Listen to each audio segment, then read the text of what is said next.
ناظرین، جو میں نے بریک سے پہلے بتایا، کیا میں نے غلط کہا؟ آپ ہی بتائیں مجھے، آج ہماری خواتین کس جانب کو چل پڑی؟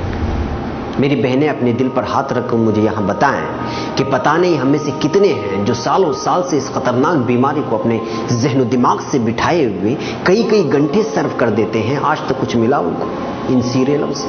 کچھ حاصل ہوا؟ کیا دکھایا جاتا ہے یہاں اس میں؟ یہی نہ کہ شوہر سے کیسے لڑا جاتا ہے، ساس اور سسر سے کیسے جھگڑنا چاہیے، بیٹی کو یہ بتایا جاتا ہے کہ گھر والوں سے چھپ چھپ کر کیسے اپنے عاشق سے ملا جاتا ہے، بہو کو سکھایا جاتا ہے کہ شوہر اور ساس کے خلاف کیسی چالیں چلنی چاہیے، گھریلو جھگڑے، ان بن، تو میں، طلاق کی نوبتیں، شوہر چھوڑ دیا تو دوسرے کو کیسے پھانسا جائے، اور سب سے بڑھ کر نت نئے ناموں سے تہوار، اس میں کسی بت کی پوجا اور اس کا بھجن، گھریلو سکون برباد، اور اس دیواجی زندگی تہس نہس کرنے کے ساتھ ساتھ اس سیریلیں بت پرستی کے مناظر اور بھجن کے آوازوں سے ہم سے ہمارا ایمان کھروچ کر نکال رہی، اور ہماری بہنوں کو پتہ بھی نہیں چل رہا ہے. بس وقت گزارے کے نام پر گھر میں بیٹھے بیٹھے بوریت کا بہانہ بنا کر گھر گرہستی کو نیست و نابود کر رہے ہیں اور دھیرے دھیرے ایمان سے نکلتے چلے جا رہے ہیں، اور ہمیں اس کا احساس بھی نہیں. اب تو حد ہو گئی. شوہر، بیوی، جوان بیٹیاں، بیٹے، سب کے سب ایک ساتھ بیٹھ کر فحاشی کو دیکھ رہے ہیں. کوئی روکنے والا نہیں، کوئی ٹوکنے والا نہیں، من مانی چل رہی ہے. پھر جب گھر سے بیٹی بھاگ جاتی ہے یا بیٹی کسی عاشق کے ساتھ فون میں بات کر رہی ہوتی ہے تو ماں ایک طرف غصے میں لال، باپ ایک طرف پریشان. بھائی مجھے یہ تو بتاؤ اس کے ذمہ دار کون ہے؟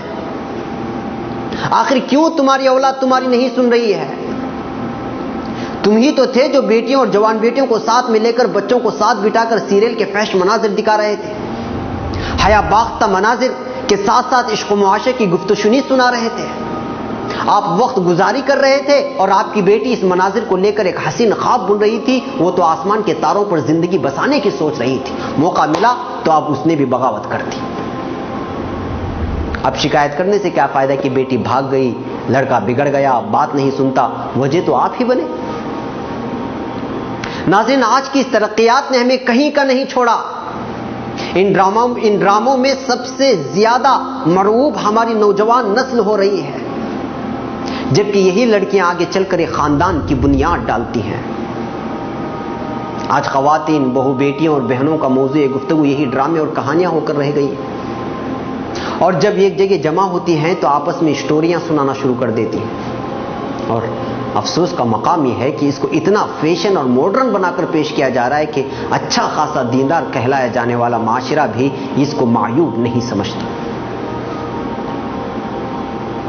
حیرانی اس وقت ہوتی ہے کہ سینکڑوں ڈراموں کے نام یاد ہیں، اس میں کردار ادا کرنے والی اداکاروں کے نام یاد ہیں، کہاں آغاز ہوا، کہاں ختم، کل کہاں سے شروع ہونے والا ہے، سب پتا ہے. مگر انہی کو آپ غلطی سے صحابیات کے نام پوچھ لیں، اسلام کی تاریخ، مکہ و مدینہ دور کے حالات پوچھ لیں تو بغلے جھانکنے لگیں گے اور بے شرم اور بے حیا ہو کر یہ کہیں گے کہ کتاب میں درج ہے، جا کے خود پڑھ لو. ناظرین، یہ ہے آج کے ہمارے حالات. میں اگر غلط کہہ رہا ہوں تو میرا گرہبان پکڑ کر مجھ سے کہیں کہ میں غلط کہہ رہا ہوں، مگر مجھے نہیں لگتا کہ آپ ایسا کریں گے، کیونکہ آج یہی ہو رہا ہے جو میں کہنے کی کوشش کر رہا ہوں. سوائے ان احباب کے جو لوگ اس فتنے کے شکار نہ بنے، مجھے ان ماؤں سے، ان خواتین سے یہاں پوچھنے کی اجازت دیں کہ اگر آپ ہی اپنے بچوں کو لے کر اس طرح ڈراموں سے لطف اندوز ہونے کے لیے بیٹھ جائیں گے تو پھر ان کو صحابیات کے قصے کون سنائے گا؟ کھانا بنانا، کھلانا، کپڑے دھونا، اسکول و کالج بھجوانے کی تیاری کرنا، جو مانگی اس کی خواہش کو پورا کرنا، کیا صرف یہی ذمہ داری ہے؟ ان بچے اور بچیوں کو کون بتائے گا کہ حضرت سمیہ رضی اللہ تعالی عنہا نے دین و اسلام کی خاطر برچھی کھائی تھی، کئی دنوں تک ہاتھ پیروں سے بندے عرب کی تپتی دھوپ میں کھڑا کر کے کوڑوں سے مارا گیا تھا اور اسلام کی پہلی شہید خاتون کہلائی گئی تھی. حضرت فاطمہ کا وہ قصہ کون سنائے گا؟ جب وہ بیمار ہوئی تو آپ صلی اللہ علیہ وسلم ایک صحابی کے ساتھ عیادت کے لیے پہنچے. آپ صلی اللہ علیہ وسلم نے حضرت فاطمہ سے کہا، بیٹا اندر آؤ، میرے ساتھ ایک اور بھی صحابی ہیں. تو جواب آیا، ابو جان پردہ کرنے کے لیے میرے پاس دوپٹہ نہیں ہے. تو پھر آپ صلی اللہ علیہ وسلم نے اپنا شال جو کندھے پر تھا اس کو نکالا اور کہا کہ لو پردہ کر لو. پھر بڑے ہی دکھ بھرے انداز میں بیمار بیٹی کا حال پوچھا تو پتا بھی ہے کیا جواب ملا. ابو جان، پہلے تو بھوک اور فاقہ تھا، اب تو بیماری نے بھی ہاتھ ملا لیا.